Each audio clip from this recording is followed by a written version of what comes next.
cemetery tour we've done, and we seem to have a pattern going. The first year we did it, it got rained out, so we had to reschedule. The second year we managed to get it in, but it was 100 degrees. The third year it got rained out, so then it was going to be like 100-some degrees at night. We would actually be able to get it in. So luckily we get to be inside though in the air conditioning when we do this.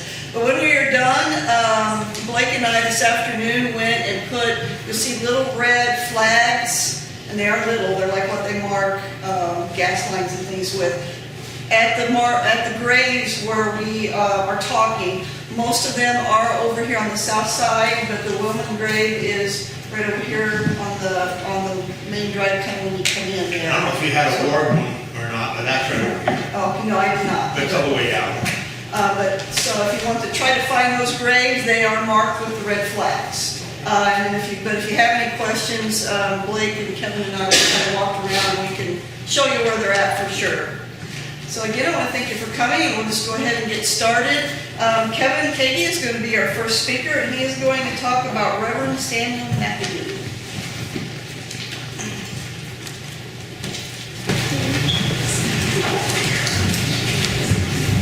There's a stool if you want. Hello, welcome everybody here. I'm glad to see so many come out this evening for this. Thank you for all being here. Welcome you to Mount Gilead Church. This is certainly one of our historic sites that we have, and I'm going to be charged with talking a little bit about Reverend McAdoo and a couple of the early things to mention out here at the cemetery. I thought I'd talk a little bit about the Cumberland Presbyterian Church because that's what he was involved in founding. Cumberland Presbyterian Church was founded February 4th, 1810 at the home of Samuel McAdoo in Dixon, Tennessee. After an all-night prayer meeting was conducted, those present, in addition to Reverend McAdoo, was Finis Ewing, Samuel King, Ephraim McLean. To commemorate the founding, a replica of that log cabin has been rebuilt and it stands in Montgomery Bell State Park in Tennessee. The world headquarters for the Cumberland Presbyterian Church is located in Memphis. The Bitter Struggle and Birth of the Cumberland Presbyterian Church was a very interesting term paper written by a good friend of mine, Reverend Tom Huffman, from down at the campground Cumberland Presbyterian Church. Tom had been called to go into the ministry, and he was doing more research and history, and he wrote this paper at that time. He talks about the colorful tug of war that took place with the beliefs of these early men, these early founders of this church. It is important to state the differences that set the Cumberland Presbyterians apart from their roots. According to Brother Tom, the Presbyterian form of government stems directly from the 1500s when John Calvin wrote his Institutes of Christian Religion. These 5 views were total depravity, unconditional election, limited atonement, irresistible grace, and the perseverance of the saints. These caused Presbyterians to believe that each individual was predestined and that nothing could be done about salvation of the individual because God's grace could not be received or rejected. Education was also important to Presbyterians, and educational requirements resulting from their strong Calvinistic beliefs caused the split to occur between the Presbyterians and the Cumberlands on the Kentucky and Tennessee frontiers. Many of the frontier people were looking for answers, and they didn't want to hear that they had no choice with God when they enjoyed so many choices in their environment. They were receptive to people who spoke with authority, and the current Presbyterian pastors had not been fulfilling their needs. This led to the development of licensed exhorters such as Finis Ewing, who was largely self-taught, but he believed in revivals and the saving of souls. He was ordained and licensed before the anti-revivalist movement had a chance to spring up within the Presbyterian Church. In the fall of 1804, the Kentucky Synod received a letter demonstrating against the proceedings of the Cumberland Presbytery and the way some of those preachers were leaning. In spite of the efforts to deal with this controversy, the schism continued to develop until 1810, when those 4 pastors founded what is now the Cumberland Presbyterian Church. So it was all over predestination. They wanted to believe that you could have a revival meeting that people could give their heart to the Lord and directly lead to it. And they felt that that was the will of God to do that sort of thing, that even with predestination was in plan, that was the predestined plan for them to get to it. So they didn't really split up the church so much, but that is what basically brought that about. And eventually they did blend back together. And they're basically, they're Presbyterian in organization and almost Methodist in doctrine. Yes, that's exactly right. So that's how I'm sort of, since I'm actually free Methodist, but anyway. But it is interesting that, and so they've had through the years they've had a variety of pastors, but some of you may have remembered who was on here for 22 years.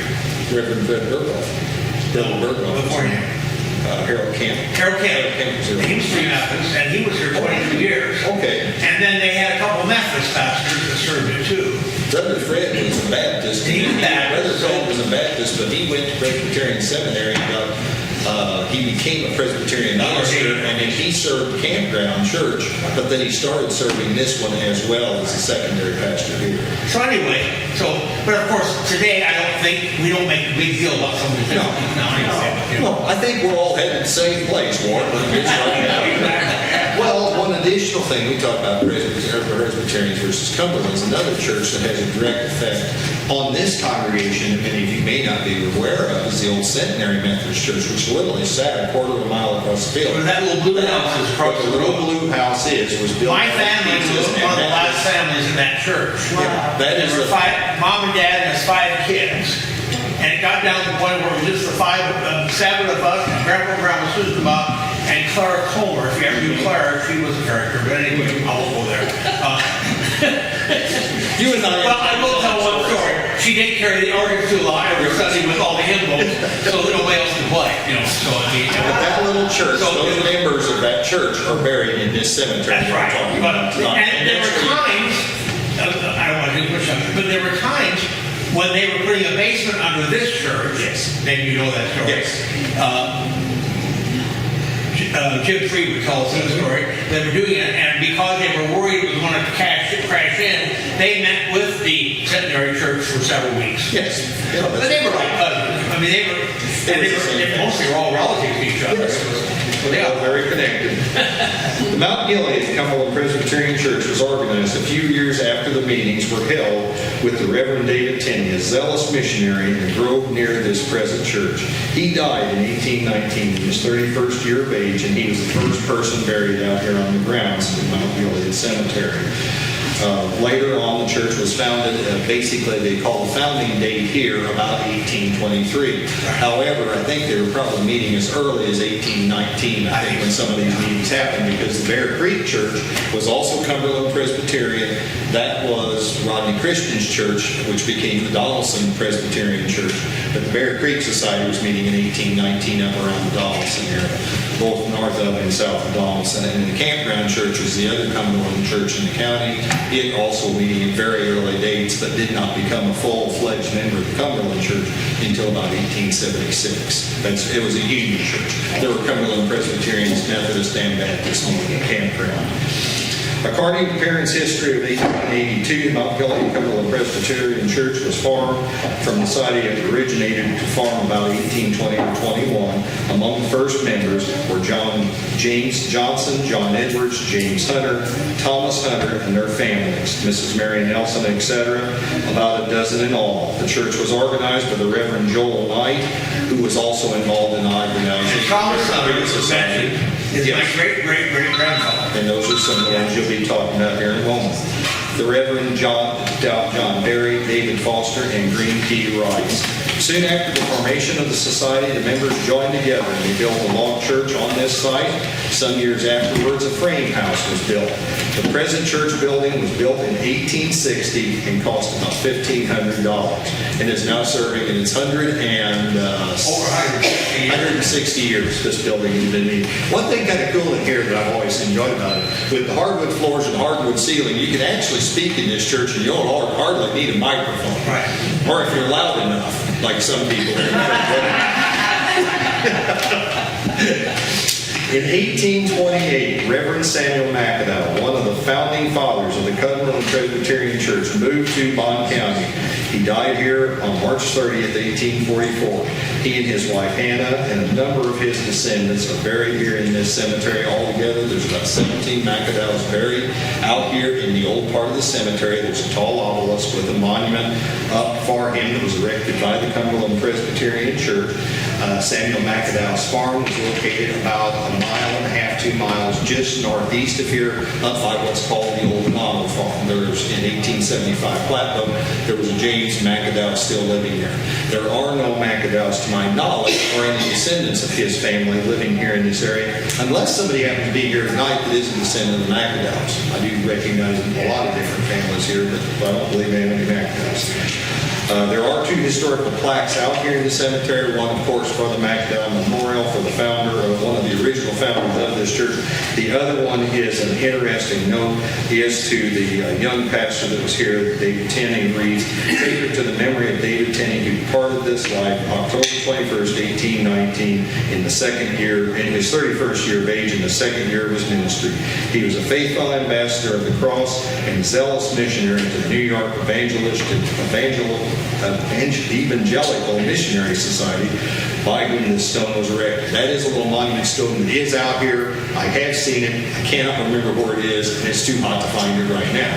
But we can find it after a while, just to let you know. I believe that's all I had to say about Reverend McAdow. We'll be glad to answer any questions I can for you. And Cindy, if you want to introduce the next person to speak this evening. Our next speaker is going to be Fred File. We're going to learn about Warren File.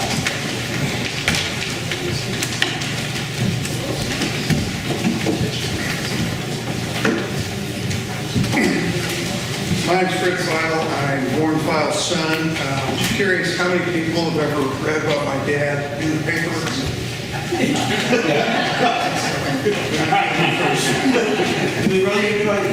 So I'm going to pass a few of these out. These are some of the things he's done, had. There's a geyser. Here's some random place. Talking about his fighting with the city, which went on for a few years. I'll start with the beginning. In 1912, he was born. Everybody always kind of wants their dad to be a tough guy. And I remember him telling me, he said, they called me Hercules. He said, somebody said Warren File thinks he's Hercules. And they said my nickname was Herc. So in that back row one time during church, I told one of the guys I was going to church with, I said, they used to call my dad Herc in school, but he didn't believe it. I didn't really believe it either. And then I heard the guy go, "Hey, Herc." And I saw my dad go, and I was like, he really is Herc. So his mom probably didn't want him to play football, and but he snuck on the team. He was really fast. So he made some sort of excuse of why he was on the team. But he told me, he said, he caught the ball. He said he ran, he started running. He said he jumped over the first guy, and he said he gained some more speed. He went under the next guy, and he said he didn't know what to do at the end of it, so he fell. And he said, and then I heard the band play and everybody doing stuff. So I looked this up, and literally he was the only guy to score that entire year in 1929. So between me, my dad, and my son, we have 10 decades of Greenville football going on here. So in December 7, 1941, when the Japs bombed Pearl Harbor, my dad eventually got drafted, but he always had a problem with authority. And he didn't really care for being in the armed forces, being told what to do. So one of the stories Speed Jenner told was his first act of defiance was in the airport parade in downtown Chicago. The enlisted men were told to march in single file and not to stop marching for any circumstance. After viewing a young officer reprimanding several enlisted men who were disobeying this order because of a truck passing in front of them, Warren decided to march over the top of a small car that was pulled in front of him. The young officer was furious, but Warren kept a straight face and sarcastically explained he was just trying to follow orders. So another thing I learned too was, my dad's life really started about 45 or 50 years old. So a lot of people think that's when it's over, but with my dad, that's when it really begun. And when it really started, when he was in 1957, he had a heart attack. He sold all the hogs, and he went to Europe, and he thought this was going to be it. So he goes over there, he meets my mom, and then they get married, and it said, you can imagine what's being said about a man who marries a woman 28 years his junior. This did not seem to bother Warren since he never had been much for conformity. Warren and his wife settled in our grandfather Benjamin's house, which is still around, that was built about 1860, I think. So I want to get into one of the many stories, but we'll just focus on one, which once I delved into this, I really enjoyed this. Do you all remember, whoever remembers the parking episodes, parking ticket stuff? In the 1960s, in downtown Greenville had 90 parking meters. This was an attempt by the city to control the traffic while the public viewed it as a means to raise revenue. You had to pay to park or you were given a $2 violation. Warren, on the other hand, could not understand the concept of a parking meter. Like a foreigner in a strange land, he looked at them with eerie suspicion. To Warren, the parking meter was a mechanical thief designed to take the street that he's already paid for with his own tax dollars. So this all started, and I want you to follow how long this went, because it started in the spring of 1965. Warren returned to his vehicle to find a parking ticket placed on a window. He threw it in the glove compartment of his truck, hoping it would go away. Soon, 6 others joined that one in his glove compartment.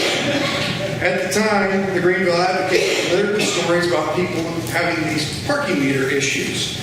The sheriff was sent out with a summons for him to appear in court, and he refused to answer because he refused to answer any of the letters that were sent to him. So the sheriff read him the first summons, but he said, I didn't think it was necessary, but I insisted I received the full benefits of his service. So he had to read the second one, and the third one, and the fourth one, and then my dad would always say, like Joshua of the old who marched around the city of Jericho until the walls fell down. So, that was early 1965. So he had a relatively simple first day in court. He pleaded not guilty and demanded a trial by jury. The next court session, file conducted jury selection simply by asking the candidate if they had the mental capacity to think. Later on that day, file hired a law firm in Belleville to help represent him in the case. Now keep in mind, it's a $2 ticket. On October 12, 1965, we were already about 6 months here, the attorney, James Bookmiller, filed a motion to dismiss the case against Warren because his attorneys found that the city had not been legally valid since the recorder left out one line in the ordinance that had to be in there. So the judge dismissed the whole case. Well, you think that could be the end of it. So it said this started to get personal. This was more evident when Warren filed. This was on paper. Sent the city council a dozen roses to console them in their time of need. The roses and Warren in general infuriated the city council. At the next meeting, they created a new parking meter ordinance that had enforceable fines that ranged from $2 to $200 per violation, which was the highest in the United States. For example, I think the parking tickets in Decatur went as high as $10. Okay, so Warren reacted to this new law by going out and receiving 7 more parking violations. The stakes now were much higher because of the fines. Warren now faced $1,400 instead of $1,400 instead of 14. Let's see. He said if they can't prosecute me, they'll go back to the parking meter violations as a capital offense. Warren pleaded not guilty and demanded a trial by jury. Warren published his account in the Battle of the City, which the Greenville Advocate published as Chapter 1, Chapter 2, and Chapter 3. Well, this infuriated the prosecution, so now they wanted to change a venue, which means you want to move this to a different town because the whole people here have already formed an opinion. So this trial now moved to Nashville. Okay, so while this is going on, It continued to August 12, 1967. We're already 2 years in. Warren File officially invaded Greenville.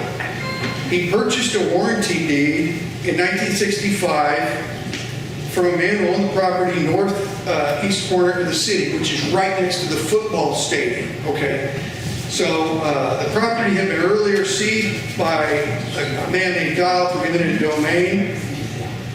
Warren's deed. So he took this deed and he cleared it through the title company. Okay, so I'm about 4 years old at this time. Him and the hired hand, we took these halt gates, because I remember I was 4 years old, and we blocked off this street in Greenville. And so when the cops would come, they'd say, how do you block off this street in Greenville? And he showed them the warranty deed, and they go, oh, guy owns the street, whatever, you know. So they let us go.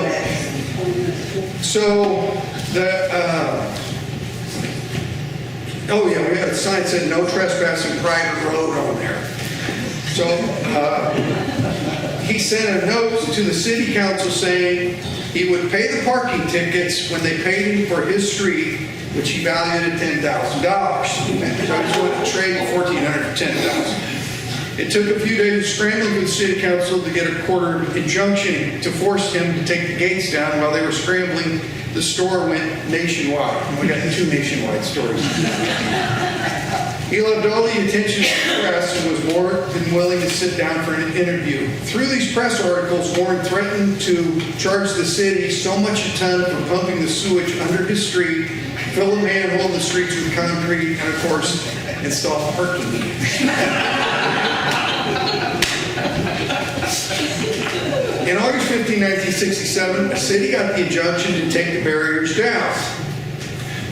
Now in politics, you think they were already hot, and now they really started to heat up. The city and the people of Bond County in general were divided into 2 camps. Some people thought the city's pursuit of Warren's payment of the tickets was not cost effective because of all the legal fees. However, another group thought that this should not be an issue for the prosecution of laws. Greenville's Mayor Adcock was one of those in Greenville said the fines went too far, and he inflamed the fellow council members when they proposed to drop the case in October 14, 1969. So now we're at 4.5 years. The Greenville Advocate blasted Adcock on his editorial that the law should be enforced. The council voted and decided to pursue. On October 17, 1969, the Nashville jury found Warren File guilty of all 7 counts to pay the parking meters. He was assessed a fine of $14. Before the ink was dry on the paper, Warren appealed the decision to the Illinois Appellate Court. The political temperature of the city was now set to boil. Mayor Adcock blatantly refused to appropriate the money, and the city agreed to drop the case against Mr. Fine. So, following that verdict, he lost the street decision December 15, 1970. So when I was a kid, I asked him, I go, did you make any money on this street? And he says, no. He says, well, I bought the street. He says, I took out some insurance on it. And when they took the street from me, that covered it. And goes, look at all the fun.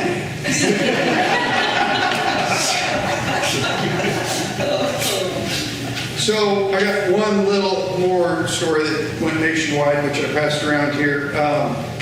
I think I remember this as a boy. There was an earthquake, and I was on the back of the tractor with my dad, and he sees something in this field, and he starts laughing. And this water starts bubbling out of the ground. Well, it's bubbling out about every 15 minutes. Who saw the geyser in here? Anybody saw my dad's geyser? Okay, so it would bubble up. It was pretty cool. So it went all over the nation. Well, then the city tells him, you need to shut down this thing. And he said, I didn't start it. I'm not going to stop it. Now, we had a judge in this county who was pretty smart. It was Judge Delarane. Yes. So what he did was he told the regulatory representative he would not prosecute Warren because the geyser resulted from an earthquake. It was a direct result. It was not the direct result of Warren's actions. He went further to say he would be crazy to haul into court someone who enjoyed litigation on an unwinnable case. Instead, Delarani tried a different approach. He asked Warren politely if he would do something about the geyser. Warren immediately hired a bulldozer. As the water went up, we put the dirt around about 12 feet. It gushed itself back down, and finally it gurgled itself out. So when my dad passed away, you kind of wonder if it's like every other guy or something like that. Well, Dwayne Greaves published this article about my dad in the paper saying when Warren was born, they threw away the mold.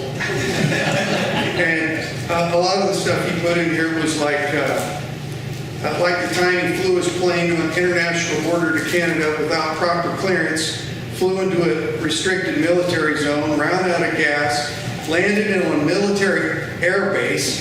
After a period of interrogation of deciding he wasn't a spy, the Canadian authorities informed him they would give him gas to get him out of there. And I remember him telling me, I felt bad about that, so as I left, I slipped that window open and I threw a 20 out. So he ended it saying he was certainly one of a kind. There may be others similar, but there'll never be another Warren file.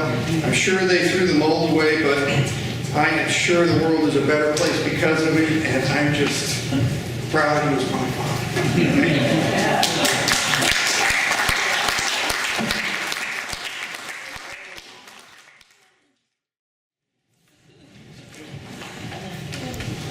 Next, we're going to hear from Kim Trudell on Matthias Wellman.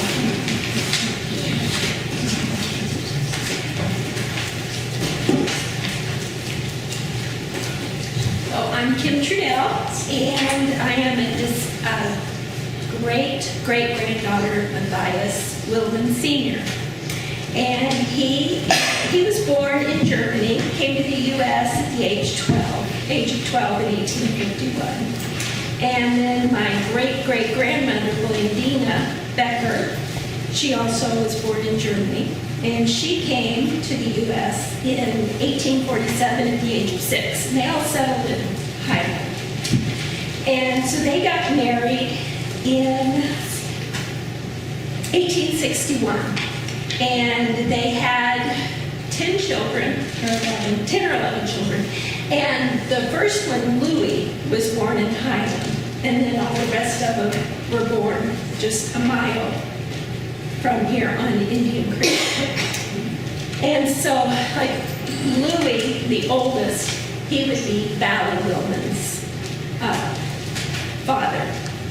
And so, Valley was the doctor in St. Louis, and I didn't know him, but he would have been my grandpa's first cousin. But Valley, I think he still has a wonderful reputation. I had to go to St. Louis, I don't know, it was 3 different times on a shoulder and a couple of, and the doctors are looking at, oh, you're from Greenville. And it happened 3 times within the last 15 years. And each one of these doctors said, my mentor was from Greenville. And then the first doctor said, Valley Wellman. And my husband was with me and his eyes, and he goes, here we go. And so I said, well, I was a Wellman, and Valley was my grandpa's cousin. And I got special treatment. And then it happened again a couple years later, and same thing. They see Greenville, and they're like, Valley Wellman. 3 times I got special treatment. One time I had a messed up shoulder, and they worked me in the next morning instead of waiting for weeks because of Valley Wellman. So I thought that was pretty cool. And so my great-grandfather was Matthias Jr., and he was the 3rd child.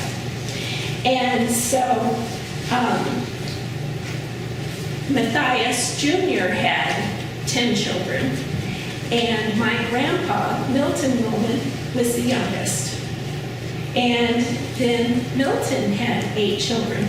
And I was I was counting up.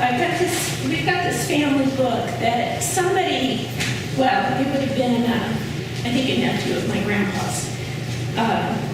He put this together in, I think, 1966 or 67. And so I think, Michael, have you ever, it's my brother Michael, I don't think you've ever read it, have you? If it was that one we used to have at the house, yes. Oh, you did, okay. Yeah. We were young then. Yes, but I was always fascinated by everything. This book, I mean, I was reading it last night, and I still find out something new every time I read it. But I counted from Matthias and Blandina getting married in 1861 up to about 1966 or 67 when this book was completed. They had 431 descendants. So, and it stopped at that time, and so then there's like Michael and I were in it. We were a couple of the last ones, but you know, our kids aren't in it, and those three they're my great niece and nephews, and you know, so who knows how many others there are? We need to look all that up. Christy can do that. And so when they moved to Greenville, it was just like, I think about exactly a mile on Indian Creek out here. And I'm not sure if all of the kids were born there because it's been in the Willman family since 1872. But like my great-grandpa Matthias, he was born in 1864. So I'm not sure exactly how many. But it's been in the family since 1872. My son owns it now. And there's not the original barn, a barn that my grandpa and great-grandpa built in 1928, still standing. There's a picture I brought over there. And my son is renovating that barn, and he's going to live in it. Yeah, so that's cool. And I've got Nancy and Pearl Hunter. I mean, you know, so it's the Willmans and the Hunters and the Clantons, and they're all related. And I don't know how many are out here. I didn't count that. But I've got a picture here of, I think it was in the 30s. My grandpa's sister and her husband bought the farm, and then they were hunters. It was Nancy and Pearl Hunter, and it was in their family until maybe 10 years ago. And then my cousin Karen Smith and her husband bought it, and then they sold it to my son Tanner. And Wanda back here is. Oh, I didn't see you. Oh, hi, Wanda. I didn't see you. Yes. My mom told me once that the Hunters and the Willmans, she had 42 first cousins. Yeah. I'm sure. Yeah. There's a lot. But yeah, Wanda's in this book. Yeah. But I don't know. It's just fascinating. I don't have any crazy stories like Warren Bile, but you know, I'm sure there were some. Yeah. But I've got this book here if anybody has any questions about their family members. And do you have this book, Warren? I thought I did. I couldn't find it. I'll make a copy. If you copy it for me. Yeah. There we go. So, and then so Indian Creek, the original farm, Michael and Christy live out right there, their son and daughter, and all these kids live out there, so we're invading the territory.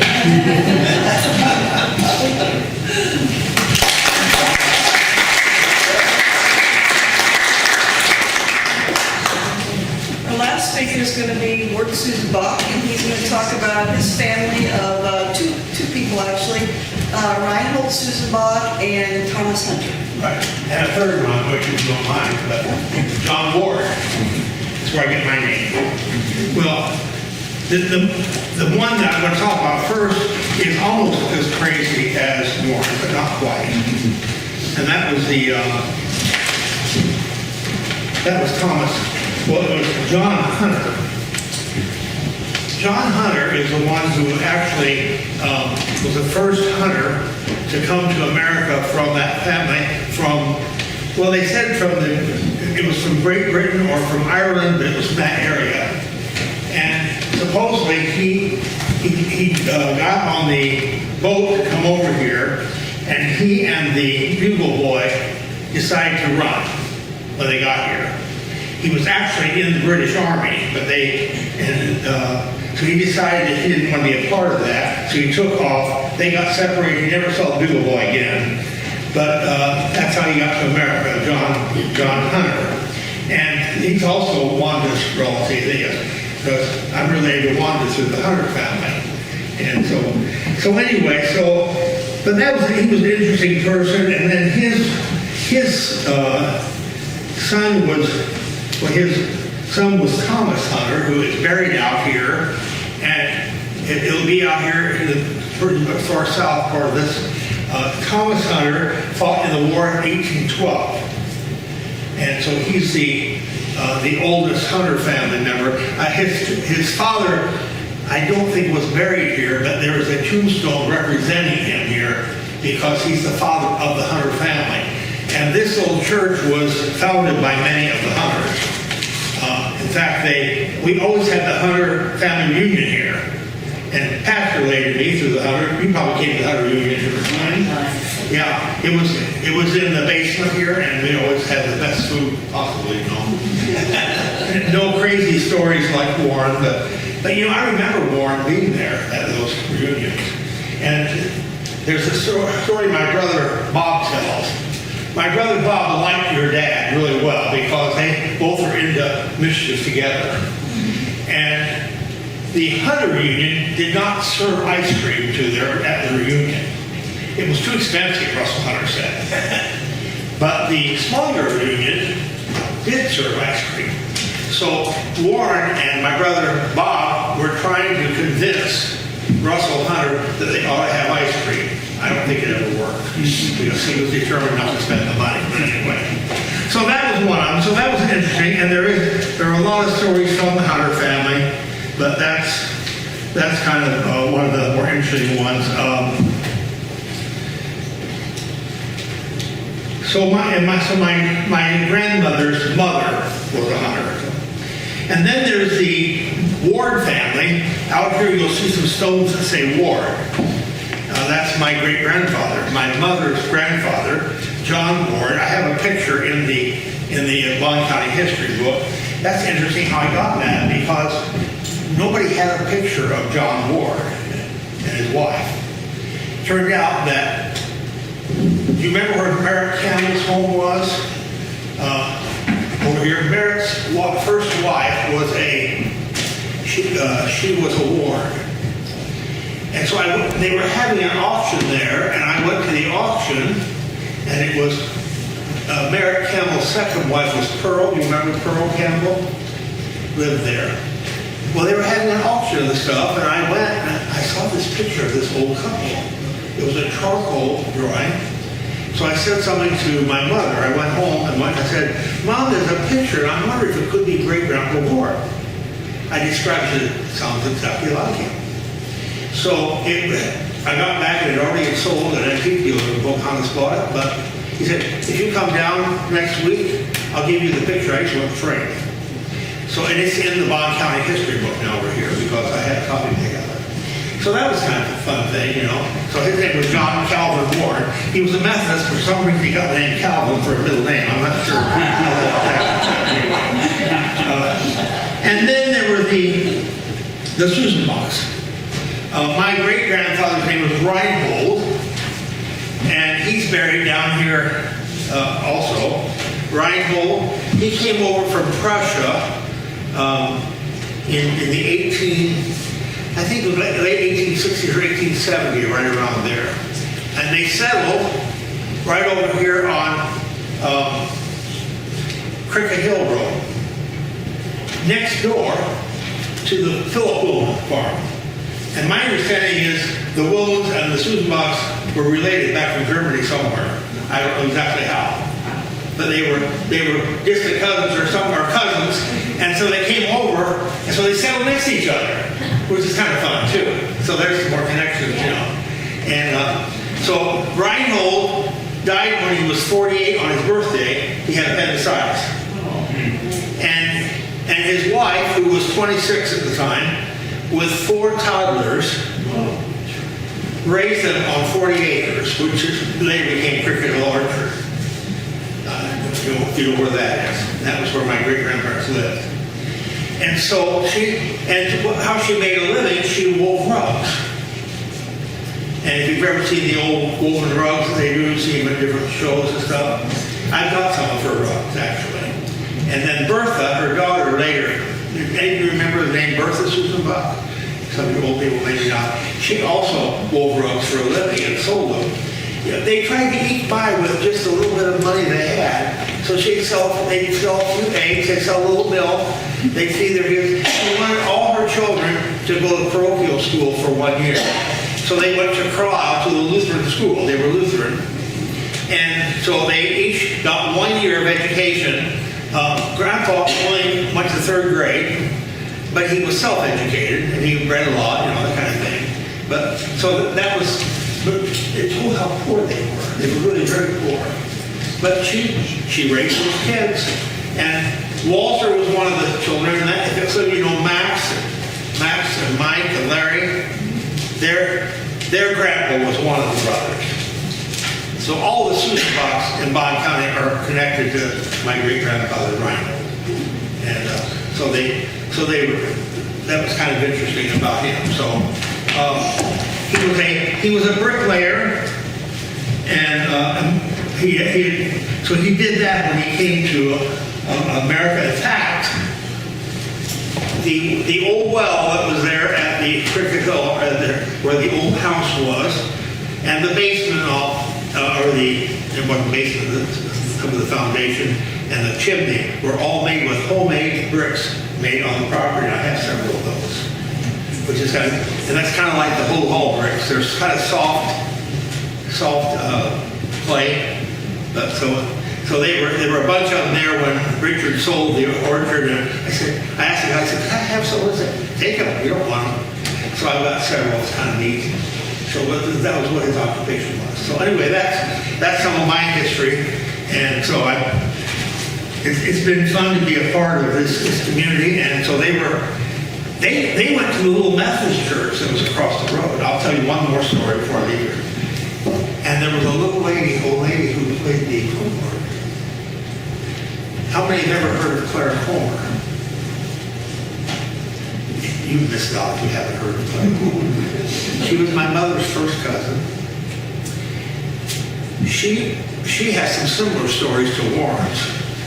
She would put ads in the paper with a person who stole my hands and left Brewster's, please return the hands.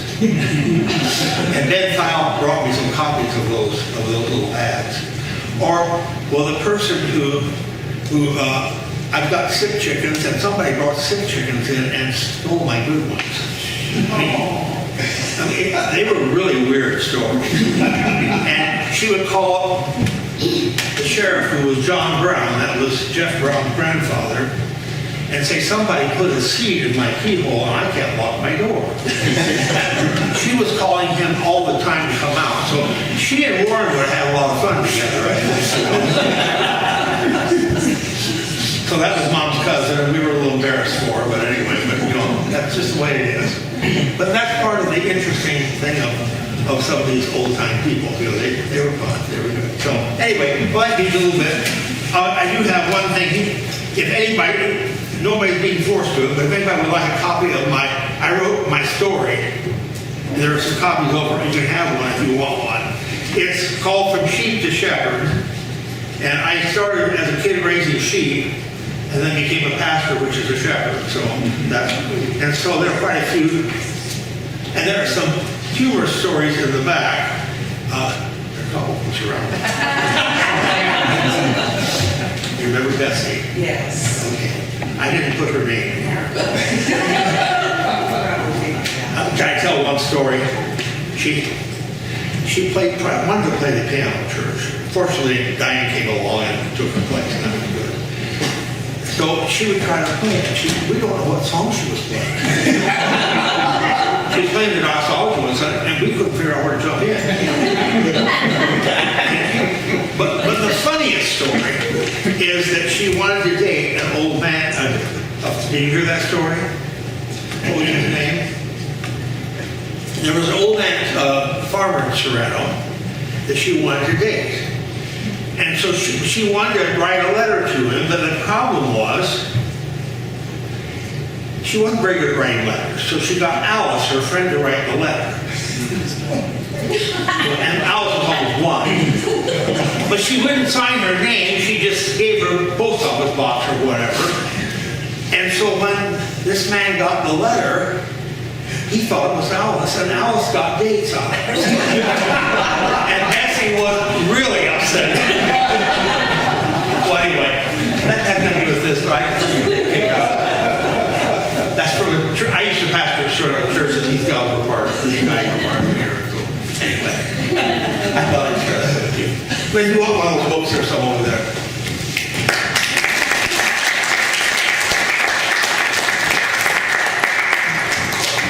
Well, I want to thank everybody for coming in, and if you'd like to, again, walk around the cemetery and see who we've been talking about, and if you got any questions for any of the speakers, because they're all talking about their families, they'll be more than happy to answer questions. And I want to thank Ward for getting here early. He said it was a little warm in here, so we got I got here about 3, and it was in the upper 80s. So we appreciate you coming in and getting it cool for us. I was afraid it wasn't going to cool down, but it's not too bad. No, it's not bad at all in here, so. I was just going to say one thing out here that's kind of neat at Mount Gilead. It's very neat. There's some very, very old tombstones out here on the south edge of the cemetery. I forgot to mention that earlier, but they're hand-carved sandstone. They predate. These are like 1830s, 1840s stones, and there's about 8 or 9 of them like that. And several of them have dates that are very clear that you can see. But they're some of the oldest marked cemetery stones that we have here in Bond County because this is such an early cemetery. It's been very well preserved. Another thing that's very cool out here, and I think this may be on Susan Buck lot or one of the, I think it's the Hunter lot. On the very back section back in here, it is hot. If you come another night when it isn't so hot, you can just walk around out here. There's something that's kind of neat. There's a bunch of cactus growing back there. And people used to actually decorate the graves at campground and other cemeteries too. That's been taken out, most of them, but here at Mount Gilead, some of them are still in place. You're going to see the cactus and several different flowers blooming back here on the very back edge and some of the very, very old stones that are in there in that section. So it's just kind of neat. That's something that you'll run into in some of the oldest cemeteries that you really don't see anywhere else. I didn't know that. My mother did plant peonies on my grandpa and grandma Ward's stone out here, and they were full bloom this year. It was just, it's kind of nice to see it, you know. Yeah, you'll find My mother would be 126 if she were living. She's the one who planted them, you know, and they're still healthy. And the last thing I was going to say, I do have one small Wellman story I can say. One thing kind of funny, we have a number of Wellmans that are here tonight. Several Wellmans are here. I have one unique thing in common on this. None of you guys ever lived in the Wellman house, but I did. I lived there for 5 years after I graduated from college. It was my first home. There's a couple picture of it here. One of them shows the picture of the barn that's being restored in the old brick house. The other one's an aerial shot that's Denny's. And then another one is the old black and white picture that I had a copy of, and it's got the old original barn. One thing that was kind of cool about that house, it was a brick house, very solidly built, 18-inch thick walls, and it held the cold very, very well. It held the heat extremely well. So whenever you had a hot spell, and it stayed hot, once those bricks got hot, they stayed hot. It was like living in an oven in that place. The other thing that was weird was, in the 5 years I lived in that place, it was never quiet. There was always noises or rattles or balls rolling around on the floor or footsteps going up the stairway. I didn't believe in ghosts or any of that kind of nonsense. But it was rather odd that in a house so well built as that house, and it was well sheltered by the trees as it was, that I would lay down at night in my bed and I would lay there against the stairway in that house and thump, thump, thump, thump. It sounded like somebody just walked up the stairs. What it was, I do not know. I never figured it out. The other thing is I had a funny situation. The bedroom was a great big room. There's 4 great big rooms in the house that are 13 by 18 feet size. And they had taken part of my room and closed it off, and they put the bathroom on one end and put the closet on the other end. So there was a door in the corner like that. And I'm funny about that. I always want the door shut. And you could shut that door, latch it, snap it shut. Walk out of the room, you walk walk around the car, click, click, you'd hear that door open up. I never could figure that out. You walk out of the room, you click, click, you hear that door open up. You shut it. Didn't matter how many times you shut that door, you hear it open as you left the room. The last time I saw Milt and Dolly was out of that house. They came out to see me. They came out, and Cordelia was here in town. It was his other younger sister. And so I got to meet your Aunt Cordelia, who was quite a character. She talked about sleeping naked on the porch out there when it was hot. So they were there a very hot day, and she says, I remember us kids used to crawl out here and sleep on the front porch of this place with no clothes on just to try and cool off. It'd be so hot in this house. And it would, boy, it did get hot in that old place. But she said, she kept walking through there and went all through the house and everything. She walked in my bedroom and looked back in the car and she said, well, this has changed. There used to be a window over there. She says, I said, oh yeah, they closed that in, put the bathroom in, and the window's in my bathroom's where it is. She says, boy, I can see Grandpa Wilman right now. He was laid out cold and dead, laying right in that car. Right where the door was that you couldn't shut the door. I always thought that was funny. Well, after I left that house, I moved out on the prairie out there south of Denny's house out on Hookdale Avenue. And that house was an old wooden frame house that sat on concrete blocks out in the middle of the prairie. The only thing between the front door and the North Pole was, in fact, a woven wire fence. I never heard a footstep on the stairway. I never heard a ball roll across, or I've never heard a peep out of that house down there. The Hunter place was just a funny old house that had a lot of little funny sounds. I've never had a closet door that didn't stay shut. But I always think about your Aunt Cardi coming out of that house. She's, well, I can just see Grandpa Wellman now. He was laid out between them two windows. I thought, I'm not altogether sure he ain't still here. So there, you got a Wellman story you didn't know you needed to get tonight. Thank you all for coming. And like I said, if you want to see some of the neatest stones out here in the cemetery, we've got a wonderful opportunity for you guys to do it. So thank you all for coming tonight.